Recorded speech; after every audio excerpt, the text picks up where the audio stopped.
Un libro, una voz, presenta Grandes Esperanzas. Una novela escrita por Charles Dickens. Narrada con la voz de un servidor, Miguel Ibars.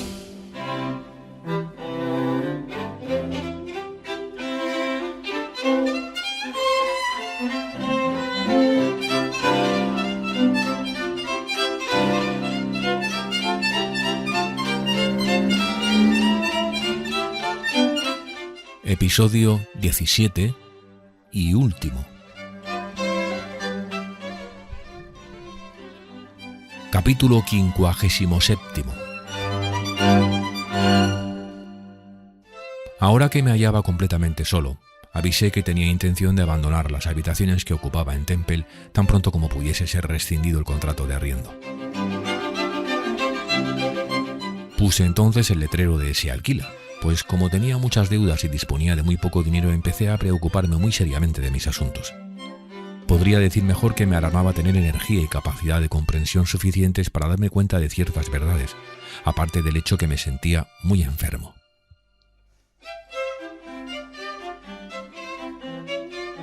La tensión de los últimos días había contenido la dolencia, pero sin vencerla. Luego advertí que iba apoderándose de mí, y no supe ni quise saber nada más acerca de mi estado.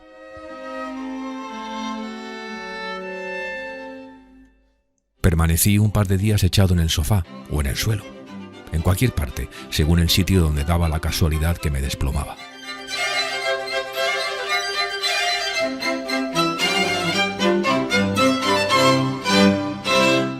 Me dolía la cabeza y todo el cuerpo, y no tenía fuerza ni voluntad.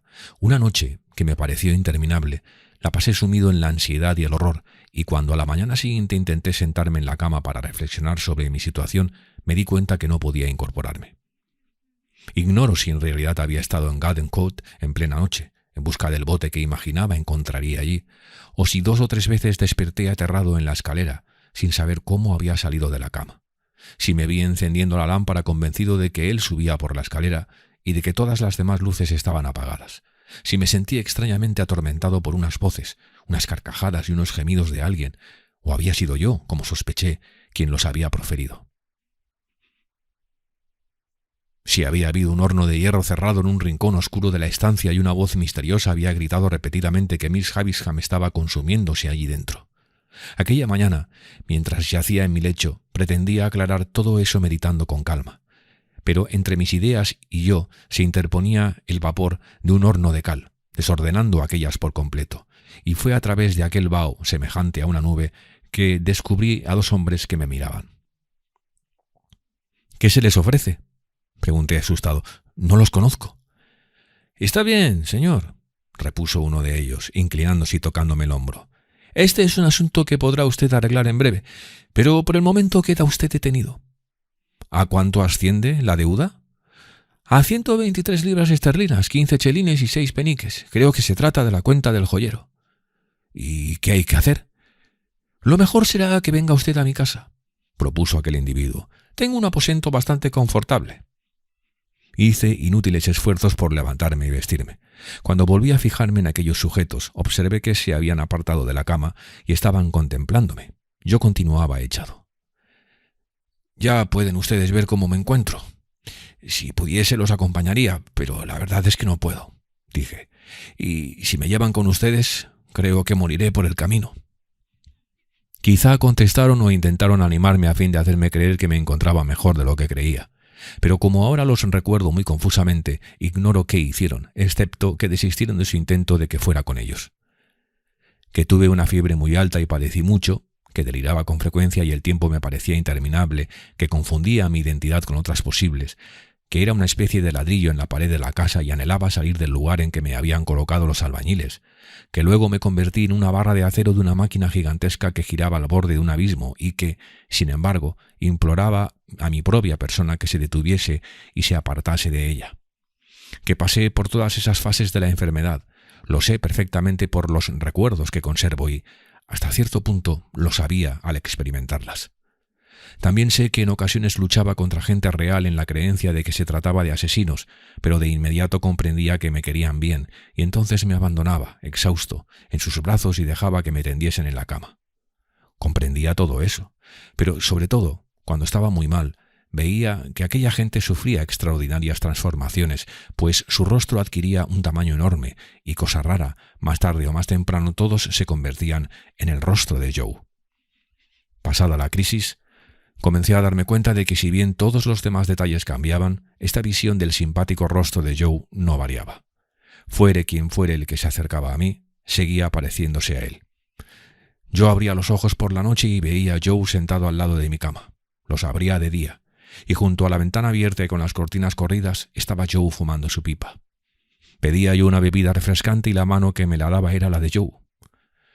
Después de beber apoyaba la cabeza en la almohada y el rostro que contemplaba con infinita ternura y esperanza era siempre el de Joe. ¿Eres realmente Joe?, me decidí a preguntar un día en que me sentía con valor suficiente. «El mismo, querido Pip», contestó aquella voz de otros tiempos tan querida. «Oh, Joe, me desgarras el corazón. Mírame, pégame, repróchame mi ingratitud. No seas tan bondadoso conmigo». Pero Joe, feliz de ver que lo había reconocido, se inclinaba ahora sobre mí y me rodeaba el cuello con el brazo. «Oye, querido Pip», dijo, «tú y yo siempre hemos sido buenos amigos, y cuando estés restablecido iremos a dar un paseo y verás cómo nos divertimos». Dicho esto, Joe volvió junto a la ventana y, de espaldas a mí, se enjugó las lágrimas. Y como mi estado de extrema postración me impedía levantarme para ir a su lado, me quedé en la cama, murmurando con remordimiento: «Dios bendiga a este hombre bondadoso y cristiano». Los ojos de Joe estaban enrojecidos cuando lo vi de nuevo a mi lado, pero en aquel momento le tenía cogida la mano y los dos nos considerábamos muy dichosos. «¿Cuánto tiempo hace, querido Joe? ¿Te refieres a cuánto ha durado tu enfermedad?» «Sí. Hoy es el último día de mayo, Pip. Mañana es el 1 de junio. ¿Y has estado siempre aquí, querido Joe?» «Casi siempre, Pip, porque tal como le dije a Biddy cuando recibimos la carta en que nos informaban de tu enfermedad y que nos entregó el cartero, aquel buen hombre que ahora se ha casado tal como deseaba, a pesar de que no gana ni para los zapatos que gasta». «Qué feliz me siento de poder oírte, Joe, pero te he interrumpido cuando ibas a contarme lo que le dijiste a Biddy». «Pues le dije que debías de estar entre gente extraña y como tú y yo siempre fuimos buenos compañeros, supuse que no te molestaría que te visitásemos. Y Biddy me dijo: vaya usted a su lado de inmediato, no pierda ni un minuto». Pero yo guardo silencio para hacerme saber que no me convenía hablar demasiado y que debía alimentarme, tuviese o no deseos de hacerlo, y que no me quedaba más remedio que obedecer sus órdenes. Le besé la mano y permanecí quieto, mientras él se disponía a escribir una carta a Biddy enviándole cariñosos recuerdos de mi parte. Evidentemente, Biddy había enseñado a escribir a Joe. Mientras yo estaba en la cama contemplándolo, no pude evitar llorar de satisfacción al ver con qué justificado orgullo se disponía a escribir aquella misiva. Mi cama, a la que le habían quitado el baldaquín, fue trasladada, conmigo encima de ella, a la habitación que servía de sala, por ser la más amplia y mejor ventilada. Sacaron la alfombra y la estancia se conservaba fresca y ventilada de día y de noche.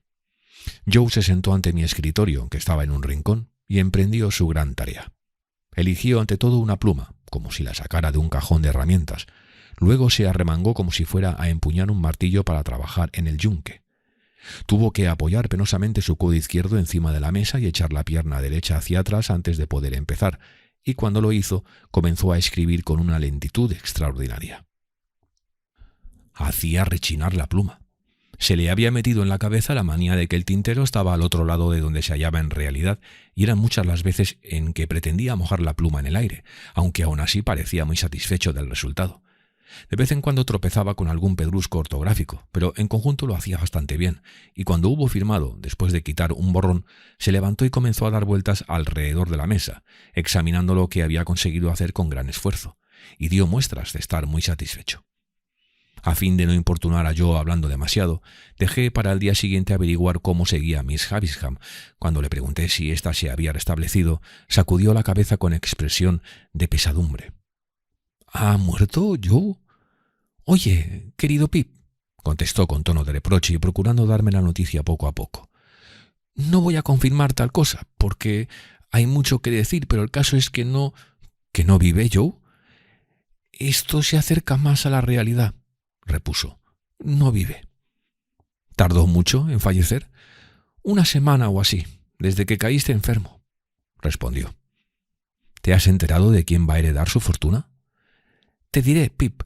Al parecer, la mayor parte es para Miss Stella. Pero pocos días antes del accidente escribió una última voluntad en la que consta que deja 4.000 libras a Mr. Matthew Pocket. ¿Por qué te figuras que le dejó esas 4.000 libras? Pues por lo que tú le dijiste acerca de él. Según me ha dicho Biddy, esa última voluntad rezaba así. Atendiendo a lo que Pip me ha manifestado acerca de Mr. Pocket, 4.000 libras, Pip. Aquello me alegró mucho, pues era la única cosa buena que había yo hecho en mi vida. Pregunté entonces a Joe si sabía de la existencia de algún otro legado para los demás parientes. Miss Sarah, contestó, recibirá 25 libras cada año para que se compre píldoras, pues según parece es muy biliosa. Miss Georgiana recibirá 20 libras y basta. ¿Cómo se llaman esos animales que poseen una jiba enorme? Camellos, contesté sin acertar a comprender por qué quería saberlo. Eso es, Mrs. Camelo. Comprendí entonces que se refería a Mrs. Camila. Pues Mrs. Camilo, prosiguió, recibirá 5 libras para que se compre velas que puedan alegrarla cuando despierte por la noche.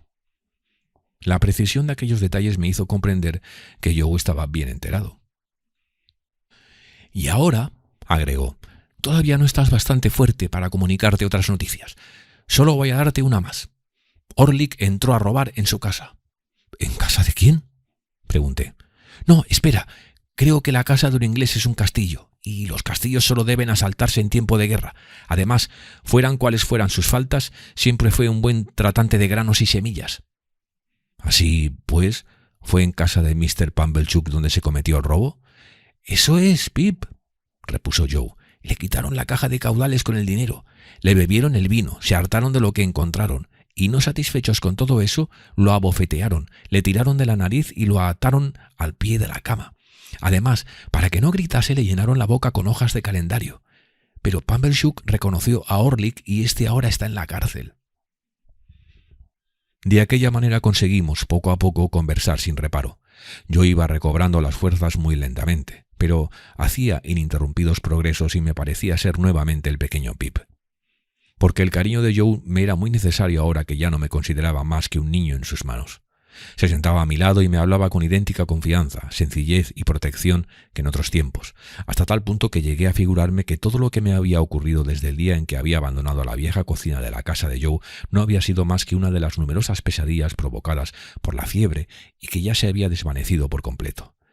Se ocupaba de todo lo de la casa, a excepción de las faenas domésticas, para las cuales contrató a una mujer muy seria y aseada, después de que hubo despedido a la lavandera el mismo día de su llegada. Te aseguro, Pip, decía, como para explicar las libertades que se tomaba, que la sorprendí agujereando un colchón como si fuese un barril de cerveza y llenando un cubo de plumas para ir a venderlas. No cabe duda de que después se habría llevado las de tu cama, aunque tú estuvieses tendido en ella, y ya se estaba llevando el carbón en la sopera y las copas de licor y los licores mismos ocultos en tus botas. Estábamos esperando con impaciencia el día en que yo pudiese salir a dar un paseo, del mismo modo que antaño esperábamos con ansia que yo me convirtiese en su aprendiz. Y cuando llegado ese día entró un coche descubierto en la callejuela, Joe me abrigó cuidadosamente, me levantó en sus fuertes brazos y me bajó hasta el coche, en el cual me acomodé como si fuese una débil criaturita a la que dedicara toda su generosidad. Se sentó a mi lado y nos dirigimos hacia el campo donde las plantas perfumaban deliciosamente el aire.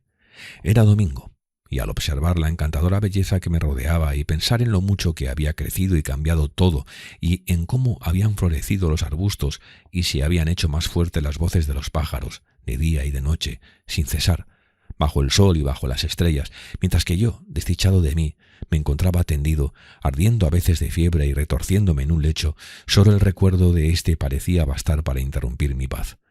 pero cuando oí el tañido dominguero de las campanas y contemplé la hermosura de la naturaleza, comprendí que en mi corazón no había aún bastante gratitud, porque todavía estaba demasiado débil incluso para este sentimiento, y me apoyé en el hombro de Joe, como en otros tiempos cuando me llevaba en brazos a la feria o a otro lugar lejano, al que llegaba extenuado.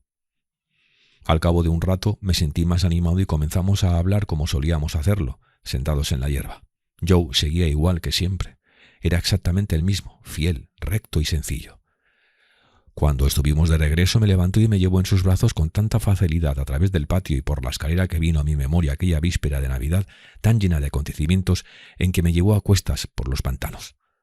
Aún no habíamos aludido a mi cambio de fortuna y yo ignoraba hasta dónde estaba enterado de la última parte de mi historia. Yo dudaba tanto de mí mismo y confiaba tanto en él que no sabía si tenía que referirme al tema sin que él lo hiciese. Lo bien, y mientras él fumaba su pipa junto a la ventana, ¿de quién era mi protector? Oí decir que no era Miss Havisham, repuso. ¿Oíste decir quién era, Joe? Bueno, verás, me dijeron que era la persona que mandó a otra para que te entregara los 2 billetes en los alegres barqueros, Pip. Exacto. Es asombroso, exclamó con la mayor placidez. ¿Oíste decir que había muerto? Pregunté con creciente timidez. ¿Quién? ¿El que envió los billetes? Sí. Creo haber oído algo en ese sentido, respondió mirando evasivamente hacia el alféizar de la ventana. ¿Oíste decir algo relativo a las circunstancias en que se encontraba Joe? Nada extraordinario ni exacto, Pip. Si deseas que te explique, comencé, pero él se levantó y se acercó a mi sofá. Oye, querido Pip, dijo inclinándose sobre mí, siempre hemos sido buenos amigos, ¿no es cierto? Me daba vergüenza contestar. Pues bien, prosiguió como si yo hubiese respondido, entonces estamos de acuerdo. ¿Para qué hablar de cosas completamente innecesarias, sobre todo cuando tenemos asuntos de importancia que tratar? Dios mío, cuando pienso en tu pobre hermana y en los arranques de mal genio que tenía, ¿te acuerdas del bastón con que solía zurrarte? Sí, Joe. Pues oye, querido Pip, continuó él, hice todo lo que pude para que tú y aquel bastón de los azotes estuvierais lo más separados posible, pero aunque mi deseo era grande, mi poder no lo era tanto, porque si me hubiera interpuesto tu pobre hermana no solo me habría pegado, sino que, además, la zurra que te hubiese dado habría sido mucho más contundente. Estoy seguro de eso. No era el temor de que me tiraran de los bigotes o me dieran un par de sacudidas violentas, que me habrían importado viniendo de tu hermana, lo que me habría impedido librar a una criatura del castigo. Pero cuando el tirón y las sacudidas solo pueden servir para que al pequeño le propinen mayor número de azotes, entonces hay hombres que, naturalmente, dicen para sus adentros, ¿para qué sirve intervenir en estos casos? Veo lo que tiene de malo, pero no lo que tiene de bueno. Yo le invito, señor, dice este hombre, a que me demuestre que tiene de bueno. ¿Eso dice el hombre? Pregunté al ver que Joe esperaba que hablase. Sí, Pip, y tiene razón. Querido Joe, el hombre siempre tiene razón. Pues bien, querido compañero, agregó él, en ese caso has de atenerte a lo que dices. Si este hombre siempre tiene razón, también la tiene cuando declara, suponiendo que cuando niño te hubieras callado algún pequeño secreto, lo hiciste porque sabías que el poder de George Gargery para manteneros separados de ti y al bastón de los azotes no era tanto como tú hubieras deseado. Por lo tanto, no pienses en esta clase de cosas, ni se te antoje hablar de ellas sin ton ni son. Antes de que yo viniera, Biddy se tomó muchas molestias, porque soy muy duro de mollera, para que viese las cosas bajo este aspecto y así te lo dijese. Y habiendo hecho lo uno y lo otro, agregó Joe muy satisfecho en su lógico razonamiento, un amigo fiel te aconseja lo siguiente. No pienses más en eso. Lo que tienes que hacer es cenar, beber tu vino con agua y meterte en la cama. La delicadeza con que Joe desvió el tema de nuestra conversación y el tacto y la bondad con que Biddy, quien con su instinto femenino me comprendió de inmediato, lo había preparado para eso, me impresionaron profundamente. Pero ignoraba todavía si Joe estaba enterado de lo pobre que era yo ahora y de cómo mis grandes esperanzas se habían desvanecido al igual que la niebla de los pantanos bajo los rayos del sol. Otra cosa en Joe que no logré comprender cuando comenzó a manifestarse, pero que no tardé en explicarme con tristeza, fue que a medida que me encontraba mejor y más fuerte, él parecía sentirse más cohibido conmigo. Durante los días de mi convalecencia, en que dependía por completo de él, mi querido amigo había vuelto a acostumbrarse a tratarme con el antiguo tono y se dirigía a mí llamándome «querido Pip» y querido muchacho, palabras que sonaban ahora a mis oídos como una armonía deliciosa. Yo también, por mi parte, había vuelto al modo en que procedía siendo niño y le agradecía mucho que me permitiese hacerlo, pero imperceptiblemente, aunque yo procuraba conservar nuestro trato íntimo, Joe abandonó su expresión de confianza y aunque al principio me sorprendió pronto, comprendí que yo era la causa de aquel cambio y que toda la culpa era mía. ¿Acaso no le había dado motivos para dudar de mi perseverancia y pensar que en mi situación de prosperidad me olvidaba de él? ¿No había dado motivos a su inocente corazón para comprender instintivamente que a medida que fuese restableciéndome él perdería su influencia sobre mí y que lo mejor sería abandonar el trato de confianza antes de que yo cesara en nuestra familiaridad? Fue la tercera o cuarta vez que salí a pasear por los jardines de Temple, apoyado en el brazo de Joe, cuando observé este cambio en él. Habíamos estado sentados tomando el sol, contemplando el río, y al levantarnos se me antojó decir: «Fíjate, Joe, ya puedo andar sin apoyarme en nadie. Ahora verás cómo vuelvo a casa solo». «No hagas demasiados esfuerzos, Pip», contestó, «pero me agradará ver que eres capaz de hacerlo, señor». Estas últimas palabras me molestaron mucho, pero ¿cómo podía reprochárselas? No pasé de la puerta del jardín y aparenté sentirme más débil de lo que realmente me encontraba, y supliqué a Joe que me permitiera apoyarme de nuevo en su brazo. Él consintió, pero permaneció pensativo. Yo también lo estaba, porque me preocupaba encontrar el modo de evitar ese cambio cada vez más patente en el trato de Joe y me torturaba el remordimiento. Me daba vergüenza confesarle la realidad de mi situación, pero creo que ese sentimiento no era completamente indigno. Sabía que él pretendía ayudarme con sus pequeños ahorros y comprendía que mi deber era no permitírselo. Fue aquella una velada taciturna para ambos, pero antes de acostarnos decidí dejar pasar el día siguiente, que era domingo, y con la nueva semana comenzar con mi nueva conducta. El lunes por la mañana le hablaría a Joe de ese cambio de trato. Abandonaría por fin cualquier reserva y le expresaría todo lo que pensaba al respecto. Aquel, en segundo lugar, al que no hemos llegado todavía, y por qué había resuelto no acompañar a Herbert. De esa manera estaba seguro de que lograría vencer para siempre aquel lamentable cambio que yo advertía en mi entrañable amigo. A medida que me mostraba más franco, Joe hacía lo mismo, como si hubiese tomado idéntica decisión. Pasamos apaciblemente el domingo y luego nos fuimos a pasear por el campo. Le dije: «No te puedes figurar cuánto me alegro de haber estado enfermo, Joe». «Querido Pip, muchacho, ya está usted casi completamente restablecido, señor». «Este tiempo que hemos pasado juntos lo recordaré toda la vida, Joe». «Yo también, señor». «Jamás podré olvidarlo. En otra época pasamos un tiempo juntos que llegué a olvidar, pero te aseguro que estos últimos días jamás los olvidaré». «Pip», dijo Joe al parecer algo turbado, «¿cómo nos hemos divertido? Y, querido señor, lo que haya ocurrido entre nosotros ya pasó». Por la noche, cuando me hube acostado, Joe vino a mi cuarto, como había hecho durante toda mi convalecencia, y me preguntó si estaba seguro de que me encontraba bien como por la mañana. «Sí, Joe, me encuentro perfectamente». «¿Notas que cada día que pasa recobras más fuerzas, querido Pip?» «Sí, Joe, recupero la salud muy rápidamente». Joe dio unas palmadas cariñosas sobre mi hombro y con voz que me pareció algo ronca dijo: «Buenas noches». Cuando me levanté por la mañana, descansado y animoso, estaba decidido a decírselo todo a Joe sin más dilaciones. Me disponía a exponérselo antes de desayunar.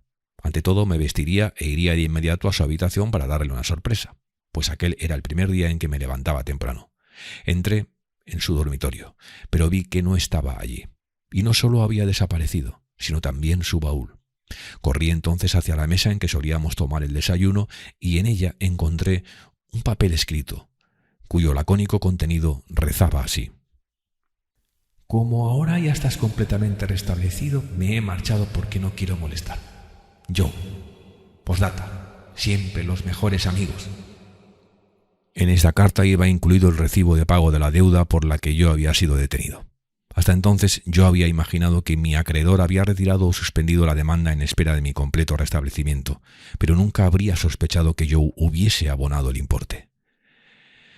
¿Qué otra cosa podía hacer que seguirlo a la vieja y querida Faragua y allí hablarle con toda franqueza y manifestarle mi profundo arrepentimiento para luego aliviar mi corazón y mi alma de aquel, en segundo lugar, que comenzó siendo una idea vaga y acabó por convertirse en un propósito inquebrantable? Este propósito era el de presentarme ante Biddy, manifestarle cuán arrepentido volvía a su lado y explicarle cómo había perdido mis grandes esperanzas, recordándole al mismo tiempo nuestras antiguas confidencias de la época más feliz de mi vida. Luego le diría: Biddy, creo que llegaste a quererme, cuando mi corazón errante, a medida que iba alejándose de ti, notaba que en tu compañía siempre se había sentido más sosegado y dichoso que desde mi ausencia. Si puedes volver a amarme, aunque no sea más que la mitad de lo que antes me amabas, si puedes aceptarme con todos mis defectos y decepciones, hazlo, Biddy, como si yo fuese un niño a quien se perdona, pues en realidad estoy tan apenado y necesito de una voz cariñosa y una mano acariciadora que me creo más digno de ti que en otros tiempos, no mucho quizá, pero sí bastante más que antes. Y, además, Biddy, tú decidirás si tengo que trabajar nuevamente en la fragua con Joe, o si he de buscar otra ocupación aquí, o si prefieres que vayamos a un país lejano donde me espera una oportunidad que no acepté cuando me lo ofrecieron, porque antes quería saber cuál sería tu respuesta. Ahora, querida Biddy, si me dices que podrás ir por el mundo de mi brazo, harás que ese mundo sea mejor para conmigo y yo mejor para con él. Y lucharé esforzadamente para que sea como tú lo mereces. Aquellas eran mis intenciones. Por lo tanto, dejé transcurrir 2 o 3 días para acabar de establecerme y partir rumbo a mi pueblo con la intención de llevar a cabo mis propósitos, y lo que conseguí es lo que me queda por relatar. Capítulo 58. La noticia del fracaso de mi fabulosa fortuna había llegado a mi tierra natal antes de que yo pudiera darla personalmente. Vi que en el Jabalí Azul ya estaban enterados y advertí que allí me trataban con menos consideración y mayor frialdad al saber que no poseía ninguna clase de bienes. Llegué por la tarde, muy cansado por el viaje que en otras ocasiones había realizado cómodamente. En la posada no pudieron cederme la habitación que solía ocupar porque estaba comprometida, quizá por otro que también tenía grandes esperanzas, y me ofrecieron un cuartucho entre las sillas de posta y el palomar que había en el patio. Pero dormí tan profundamente en aquella pocilga como en la mejor habitación que pudiese ofrecer el Jabalí Azul. Me fui a dar una vuelta por la casa de Miss Havisham. En la puerta había unos carteles y las ventanas estaban cubiertas con unos pedazos de alfombra. En los primeros se anunciaba que la semana siguiente iba a celebrarse una subasta de todo el mobiliario y otros efectos de la casa. Esta se ponía también a la venta para ser derribada y aprovechar el material de construcción. La fábrica de cerveza ostentaba, con letras blancas, la inscripción «Lote número 1». La parte principal del edificio, que había permanecido cerrada durante tanto tiempo, iba señalada con la indicación «Lote número 2». Había otros lotes en distintos lugares de la finca, y la hiedra había sido arrancada para dejar espacio destinado a las inscripciones. Entré por la puerta abierta para estar allí solo un momento y miré alrededor con la timidez de un forastero que nada tenía que hacer por allí. Vi al pasante del subastador caminar por encima de los barriles y contarlos mientras el recopilador del catálogo tomaba nota, usando como mesa el antiguo sillón de ruedas que tantas veces había empujado yo mientras cantaba el San Clem. Cuando volví a El Jabalí para tomar el desayuno, encontré allí a Mr. Pumblechook, que estaba hablando con el dueño.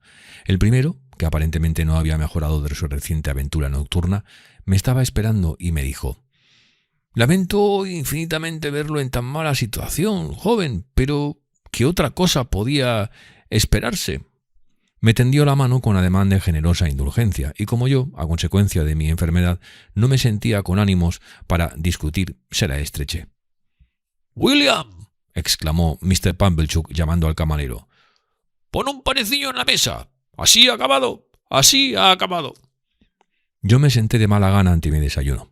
Mr. Pumblechook tomó asiento a mi lado y me sirvió el té antes de que yo pudiese alcanzar la tetera, con el aire de un bienhechor decidido a ser fiel hasta el final. «William», dijo Mr. Pumblechook con tono melancólico, «trae la sal. En tiempos muy felices», añadió dirigiéndose a mí, «creo que prefería usted el azúcar. ¿Le gustaba la leche? Sí, azúcar y leche. William, trae berros». «No, muchas gracias, no como berros». «¿No come berros?», preguntó Mr. Pumblechook y dejó escapar un suspiro mientras sacudía la cabeza como si ya se lo hubiese figurado y como si el rechazar los berros fuese una consecuencia de mi ruina. «Es verdad, no traiga berros. Trae los productos sencillos de la tierra». Continué desayunando y él siguió a mi lado contemplándome con sus ojos de pescado, respirando ruidosamente. «Apenas le queda la piel y los huesos. Sin embargo, cuando se marchó de aquí, me permitiré añadir que lo hizo con mi bendición y le ofrecí mis modestas provisiones. Estaba regordete y sonrosado como un melocotón. Aquello me recordó sus atenciones serviles y la manera sumisa de tenderme la mano cuando mi situación era próspera, muy distintas de las de ahora. Entonces me preguntaba continuamente, ¿me será permitido? En cambio ahora me había ofrecido como saludo sus 5 dedos rechonchos con ademán tan compasivo como arrogante. «Ah», prosiguió entregándome el pan con mantequilla. «¿y vuelve usted al lado de Joseph?» «Por Dios», exclamé indignado y sin poder contenerme. «¿Qué le importa a usted a dónde voy? Y deje la tetera de una vez». Aquello era lo peor que yo podía haber hecho, pues di a Pumblechook la ocasión que estaba esperando. «Sí, joven», replicó soltando el asa de la tetera, apartándose 1 o 2 pasos de la mesa y hablando de manera que lo oyesen el dueño y el camarero que estaban en el umbral. «voy a dejar la tetera. Tiene usted razón, pues me olvidé de mí mismo al interesarme tanto por su desayuno y pretender que su cuerpo, agotado por la debilidad, se beneficiase del sano alimento de sus abuelos. Y, sin embargo», agregó dirigiéndose al dueño y al camarero y señalándome con el brazo extendido, «este es el mismo a quien entretuve yo en sus días de infancia feliz. Y aunque me digan ustedes que no puede ser, les contestaré que, efectivamente, es él». Los 2 oyentes contestaron con un débil murmullo. El camarero parecía particularmente afectado. «Es el mismo», prosiguió Pumblechook, «a quien muchas veces llevé en mi coche, el mismo a quien vi criar a fuerza de pescozones, el mismo cuya hermana era sobrina mía a consecuencia de su matrimonio, la que se llamaba Georgina María en recuerdo de su propia madre. A ver si es capaz de negarlo». El camarero parecía convencido de que yo no podía negarlo, y eso daba al caso un aspecto muy turbio. «Joven», añadió Pumblechook, estirando el cuello hacia mí como solía hacer, «ahora ya se ve al lado de Joseph, y ha dicho que a mí no me importaba saber a dónde iba. Yo le digo, señor, que se va usted al lado de Joseph». El camarero tosió, como invitándome modestamente a contradecirlo. «Ahora», prosiguió Pumblechook con su aire exasperante de decir en favor de la virtud cosas convincentes e irrefutables, «voy a decirle lo que dirá usted a Joseph. Aquí está presente el dueño del jabalí, conocido y respetado por todos, y aquí está William, quien, si no me equivoco, se apellida Podkins». «No se equivoca usted, señor», repuso William. «Pues en su presencia le diré a usted, joven, lo que va a decirle a Joseph. Yo hoy he visto a mi primer protector y al fundador de mi fortuna. No citaré nombres, pero así lo llaman en el pueblo». «Juro que no veo aquí a mi protector», dije. «Pues dígaselo así», replicó Pumblechook, «y el propio Joe se mostrará asombrado». «En esto se equivoca por completo», contesté, «porque yo lo conozco mejor que usted». «Le dirá, joven», continuó Pumblechook, «Joe, he visto a ese hombre que no nos tiene rencor ni a ti ni a mí. Conoce tu carácter y sabe muy bien que eres ignorante y terco. También conoce mi temperamento, Joe, y no ignora que he sido ingrato. Sí, Joe», dirá usted. Al llegar a este punto, Pumblechook me amenazó con la cabeza y con la mano. «Conoce mi falta de gratitud. Lo sabe mejor que nadie, Joe. Tú lo ignoras porque no tuviste ocasión de enterarte, pero ese hombre sí lo sabe». A pesar de lo necio que era, el descaro que demostró al hablarme en esos términos me dejó perplejo. Prosiguió. «Le dirá usted, Joe me ha encargado que te manifieste que en mi ruina él ha visto el dedo de la providencia. Conoce ese dedo cuando lo ve, y lo ha visto claramente cuando señalaba esta inscripción: Joe, en testimonio de gratitud hacia su primer protector y fundador de su fortuna. Pero este hombre ha declarado que no se arrepentía de lo hecho, pues lo consideraba justo y caritativo, y volvería a hacerlo». «Es una verdadera lástima», contesté desdeñosamente mientras terminaba mi interrumpido desayuno, «que ese hombre no dijese lo que había hecho y lo que estaba dispuesto a volver a hacer». «¡Óiganlo!», exclamó Pumblechook dirigiéndose al dueño del jabalí y a William. «No tengo inconveniente en que vayan ustedes, si tal es su deseo, diciendo por todas partes que lo hice porque era de justicia hacerlo, porque era una buena acción caritativa y que volvería a obrar de la misma manera». Dicho esto, el impostor les estrechó enérgicamente la mano y se marchó, dejándome más asombrado que divertido con aquel indefinido «lo», con que pretendía expresar lo que hizo y lo que volvería a hacer. No tardé mucho en retirarme yo también, y al bajar por la calle principal lo vi en el umbral de su tienda, hablando, seguramente de lo mismo, ante un selecto grupo que me honró con miradas desfavorables mientras yo avanzaba por la acera opuesta. Pero aquello hacía aún más agradable ir a reunirme con Biddy y Joe, cuya gran indulgencia brillaba en aquellos momentos con mayor esplendor que nunca, en contraste con aquel impostor cínico y descarado. Me dirigí hacia ellos lentamente, porque mis piernas estaban todavía flojas, pero con una sensación de gran alivio al dejar cada vez más atrás la arrogancia y la falsedad. La temperatura del mes de junio era deliciosa. Bajo el firmamento azul las alondras volaban por encima del trigo dorado y el campo me parecía más hermoso y apacible que nunca. Mientras andaba disfruté pensando en la vida que llevaría allí y lo mucho que mejoraría mi carácter al tener a mi lado un guía cariñoso cuyo buen juicio y sencillez conocía yo desde hacía mucho tiempo. Me emocionaba tanto regresar al hogar que me parecía como si volviese a mi casa descalzo, procedente de tierras muy lejanas después de una vida errante que había durado muchos años.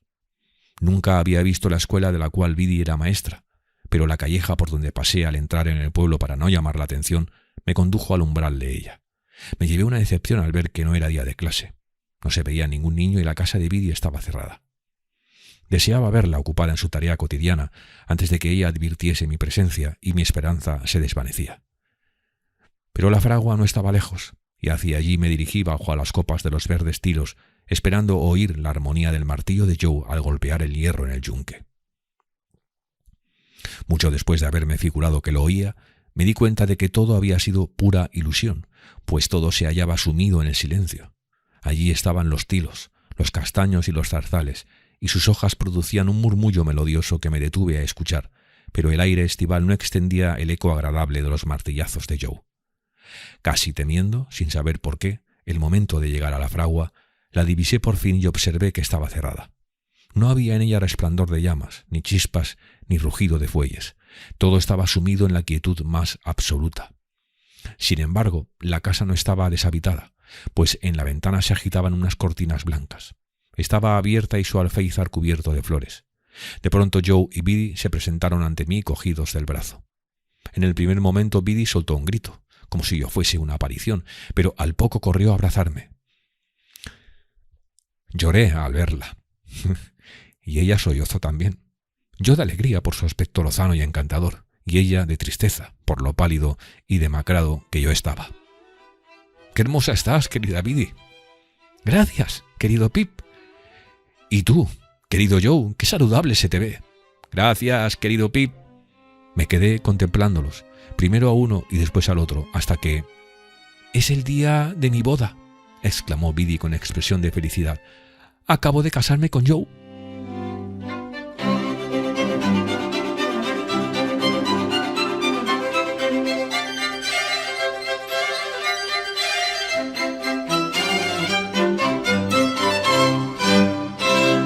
Me condujeron a la cocina, en cuya mesa apoyé el brazo y sobre éste la cabeza.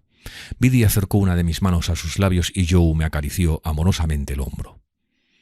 «Todavía no está lo bastante fuerte para resistir esta sorpresa, querida mía», dijo Joe. «Debería haberlo tenido en cuenta, querido Joe», repuso Biddy. «Pero soy tan feliz». Y se alegraban tanto de verme, se sentían tan orgullosos y conmovidos ante mi visita. Su dicha era completa al verme llegar precisamente en el día de su boda. Mi primer pensamiento fue de gratitud a Dios por no haberle hablado a Joe de aquella, mi última y desbaratada esperanza.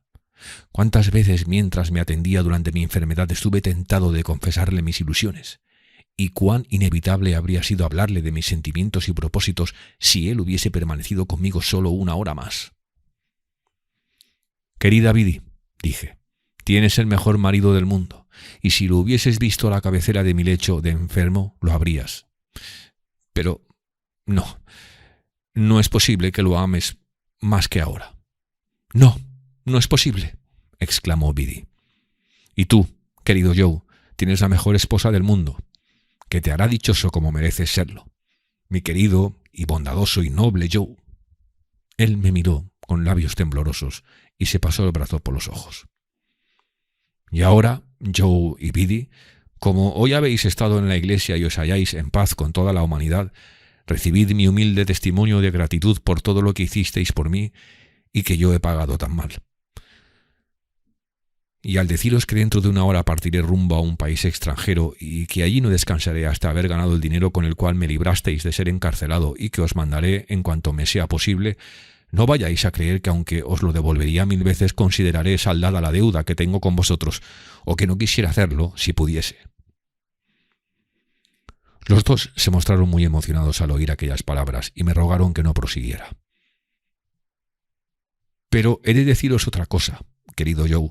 Espero que tengáis hijos en quienes poner vuestro cariño y algún día, en las noches de invierno, uno de vuestros pequeños se siente junto a la chimenea y os recuerde a otro que se marchó para siempre. No le digas, Joe, que fui ingrato, ni tú, Biddy, que fui poco generoso e injusto. Decidle únicamente que siempre os honré a los dos por lo bondadosos y fieles que fuisteis, y que dije que siendo hijo vuestro, lo natural era que al convertirse en hombre resultara mucho mejor que yo. No le diré nada de eso, Pip, repuso Joe, y se enjugó nuevamente las lágrimas. Y Biddy tampoco se lo dirá. Ninguno de los dos. Y ahora, aunque sé que en vuestros bondadosos corazones ya lo habéis hecho, os suplico que me digáis que me habéis perdonado. Permitidme que os oiga pronunciar esas palabras y que pueda llevarme conmigo el eco de las mismas. De esta manera creeré que confiáis en mí y que en el porvenir me tendréis en mejor concepto. «Oh, querido Pip», exclamó Joe, «Dios sabe que te perdono si es que tengo algo que perdonarte». «Y Dios sabe que yo pienso lo mismo», dijo Biddy. «Ahora dejadme subir para contemplar por última vez mi antiguo dormitorio, donde deseo estar por unos minutos a solas. Luego, después de que haya comido y bebido con vosotros, confío en que me acompañéis hasta la entrada del pueblo, donde nos diremos adiós». Vendí todo lo que tenía. Ahorré tanto como pude para conseguir llegar a un acuerdo con mis acreedores, que me concedieron todo el plazo necesario para saldar la deuda, y luego me marché para reunirme con Herbert. Un mes más tarde había abandonado Inglaterra, y al cabo de 2 meses era empleado de la firma Clarriker & Co. Transcurridos 4 meses, asumí mi primera responsabilidad exclusiva, porque la viga del techo de la sala de la casa de Millpond Bank había dejado de temblar bajo los golpes y gruñidos de Bill Harley, y Herbert había regresado a Inglaterra para contraer matrimonio con Clara, dejándome hasta su regreso como director de la sucursal de Oriente de la referida compañía. Transcurrieron algunos años antes de que yo pasara a ser socio de la casa, pero fui feliz en compañía de Herbert y de su esposa. Viví austeramente, pagué mis deudas y sostuve una correspondencia continua con Biddy y Joe. No fue hasta que pasé a ser el tercer socio de la firma cuando Clarriker me traicionó en el modo en que Herbert había sido asociado a la empresa, pero declaró que hacía tanto tiempo que este secreto pesaba irresistiblemente en su conciencia que no tuvo más remedio que divulgarlo. Y Herbert quedó tan emocionado como perplejo. Pero la revelación no impidió que fuéramos tan buenos amigos como antes. No pretenderé hacer creer que nuestra casa comercial era una compañía importante o que nuestras ganancias alcanzaban sumas fabulosas. Los negocios resultaban bastante limitados, pero gozábamos de muy buena reputación y las ganancias obtenidas nos permitían vivir holgadamente. Era tanto lo que debíamos a la inteligente iniciativa de Herbert que más de una vez me pregunté cómo había podido en ciertas ocasiones creer que era un hombre inepto, hasta que un día me iluminó la acertada reflexión de que quizá el inepto no había sido él, sino yo. Capítulo 59 y último. 11 años transcurrieron sin que viera a Joe ni a Biddy en persona, aunque a menudo se habían hallado presentes en mi imaginación mientras estuve en Oriente. Cuando cierta noche de diciembre, 1 o 2 horas después de oscurecer, apoyé suavemente la mano en el picaporte de la vieja puerta de la cocina. Lo hice tan ligeramente que no me oyeron, y pude mirar si se han visto. Allí, fumando su pipa junto a la chimenea, como solía, tan robusto y fuerte como siempre, aunque con el cabello gris, estaba Joe, y protegido por la pierna de éste, en un rincón, sentado en mi taburete, contemplando el fuego, estaba, quizá nuevamente yo mismo. «¿Se llama Pip en recuerdo de ti?», dijo Joe, muy satisfecho al ver que yo me sentaba en otro taburete al lado del niño. «Y tal como esperábamos, ¿se te parece?». Lo mismo pensé yo, y a la mañana siguiente me lo llevé a dar un paseo. Hablamos mucho y congeniamos al instante. Luego lo llevé al cementerio. Lo hice sentar sobre cierta tumba y él me mostró desde aquel lugar la losa consagrada a la memoria de Philip Pirrip, que fue vecino de esta parroquia, y de Georgiana, esposa del anteriormente mencionado. «Biddy», dije al hablar con ella después de comer y mientras el niño dormía en su regazo, «uno de estos días tendrás que darme a tu Pip, o por lo menos prestármelo». «No, no», repuso Biddy con dulzura, «has de casarte». «Lo mismo me dicen Herbert y Clara, pero yo no soy de su parecer, Biddy. Me encuentro tan cómodo en su casa que no es probable que contraiga matrimonio. Ya me he acostumbrado a ser un viejo solterón». Biddy miró a su hijito y acercó una de sus manitas a sus labios, y luego, con la misma mano bondadosa y maternal, acarició la mía. En aquel ademán y en la suave presión del anillo de boda de Biddy había algo muy elocuente. «Querido Pip», dijo Biddy, «¿estás seguro de que ya no suspiras por ella?» «Creo que no, Biddy». «Dímelo con la confianza que se tiene en una antigua amiga. ¿La has olvidado ya?» «Querida Biddy, jamás he olvidado nada que tenga o haya tenido que ver con este lugar tan querido para mí. Pero aquel pobre sueño, aquella desventurada ilusión, como solía llamarla, ya se ha desvanecido».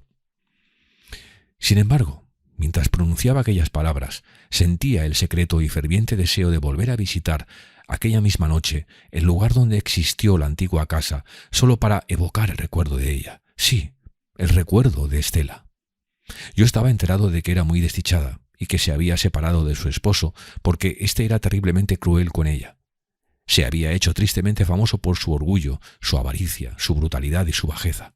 También me enteré de que había sido muerto por su caballo, al que sometía a continuos malos tratos. Esto había sucedido 2 años antes, y yo ignoraba si después de verse al fin libre de Estela había vuelto a casarse. Como en casa de Joe se comía temprano, me sobraba tiempo, sin abreviar la conversación con Biddy, para ir al antiguo terreno, ahora solitario, antes del anochecer. Pero como me entretuve mucho por el camino contemplando las viejas cosas que me eran familiares y evocando el recuerdo de tiempos pasados, el día declinaba ya rápidamente cuando llegué a aquellos parajes. No existían ya ni la vieja casa ni la antigua fábrica de cerveza, solo la tapia que había rodeado el jardín. Este se hallaba protegido ahora por una valla y por encima de ella comprobé que parte de la antigua hiedra volvía a crecer verde y lozana sobre las ruinas. Había en la cerca una puerta entreabierta. La empujé y entré. Una niebla fría y plateada se había levantado aquella tarde como con un velo y la luna no estaba aún lo bastante alta para disiparla. Pero las estrellas brillaban más allá de la bruna. La luna comenzaba a resplandecer con mayor diafanidad y era una noche clara. Logré distinguir exactamente dónde habían estado la antigua casa y la fábrica de cerveza, así como las puertas y los barriles alineados. Estaba contemplando el paseo del jardín desolado, cuando descubrí allí una figura solitaria. Al parecer, ésta también advirtió mi presencia. Comenzó a acercarse a mí, pero de pronto se detuvo. Me aproximé y observé que se trataba de una mujer. Al acercarme más a ella comprendí que se disponía a alejarse, pero apenas hubo dado unos pasos volvió a detenerse y dejó que yo llegara a su lado. Luego titubeó, quedó perpleja y balbució mi nombre. «¡Estela!», exclamé entonces. «Estoy muy cambiada. Me extraña que me haya reconocido». Su hermoso rostro había perdido la frescura de antaño, pero su figura seguía siendo majestuosa y conservaba todo el encanto de su persona. Esos atractivos no eran cosa nueva para mí, pero lo que nunca había visto en ella era la luz tenue y melancólica de aquellos ojos en otros tiempos de mirada arrogante, y lo que jamás había sentido era el contacto amigable de aquella mano que años atrás se había mostrado tan insensible. Nos sentamos en un banco que había cerca de nosotros y dije: «Después de tanto tiempo es extraño que nos encontremos de nuevo precisamente en el mismo lugar en que nos vimos por primera vez. ¿Viene usted por aquí con frecuencia?» «Desde aquella ocasión no había vuelto». «Yo tampoco». La luna empezó a elevarse y recordé aquella plácida mirada dirigida al techo blanco, que ya había desaparecido de esta vida. Recordé aquella suave presión en mi mano, después de que hube pronunciado las últimas palabras que él oyó en este mundo. Estela fue la primera en romper el silencio. «Muchas veces sentí el deseo y me propuse volver, pero diversas circunstancias desfavorables me lo impidieron. Qué viejo y pobre es este lugar ahora». Los primeros rayos de la luna iluminaron la niebla plateada e hicieron brillar las lágrimas que asomaban a los ojos de Estela. No pareció darse cuenta de que yo las veía, y volviéndose un poco de lado para ocultarlas, agregó: mientras usted paseaba por aquí. Seguramente debía de preguntarse cómo pudo este lugar quedar reducido a tan triste condición. Así es, Estela. El terreno me pertenece. Es lo único que no he perdido. Poco a poco me han despojado de todo lo demás. Solo pude conservar esto. Fue el objeto de la única resistencia tenaz que opuse durante estos últimos años de desventura. ¿Van a construir algo aquí? Sí, y por eso he venido a despedirme de él antes de que sufra el próximo cambio. ¿Y usted? Añadió con un interés conmovedor para un vagabundo como yo. ¿Vive todavía en el extranjero? Sí, todavía. ¿Y le va todo bien por allí? Trabajo mucho, pero gano lo suficiente para una vida holgada. Por lo tanto, todo me va bien. He pensado muchas veces en usted. ¿De veras? Últimamente muy a menudo. Hubo un largo periodo de tiempo durante el cual traté de alejar de mí el recuerdo de lo que había despreciado cuando ignoraba su valor, pero desde el momento en que mi deber no fue incompatible con este grato recuerdo, le he reservado un lugar en mi corazón. Pues usted siempre ha ocupado un lugar en el mío, contesté, y guardamos nuevamente silencio hasta que ella dijo: Nunca hubiese supuesto que al despedirme de este lugar también podría despedirme de usted. Celebro infinitamente que sea así. ¿Celebra usted que nos despidamos de nuevo, Estela? Para mí la separación fue muy dolorosa. El recuerdo de la última vez que nos despedimos siempre ha sido muy penoso para mí. Pero usted me dijo, repuso ella con gesto serio, Dios la bendiga y la perdone. Y si entonces pudo usted decirme eso, seguramente no vacilará en repetirlo ahora, que el sufrimiento ha sido más fuerte que todas las demás enseñanzas y me ha hecho comprender los sentimientos que solía albergar su corazón. El dolor me ha quebrantado, pero confío en que haya hecho de mí una persona mejor. Sea usted tan considerado y tan bondadoso conmigo como lo fue en otros tiempos, y dígame que somos amigos.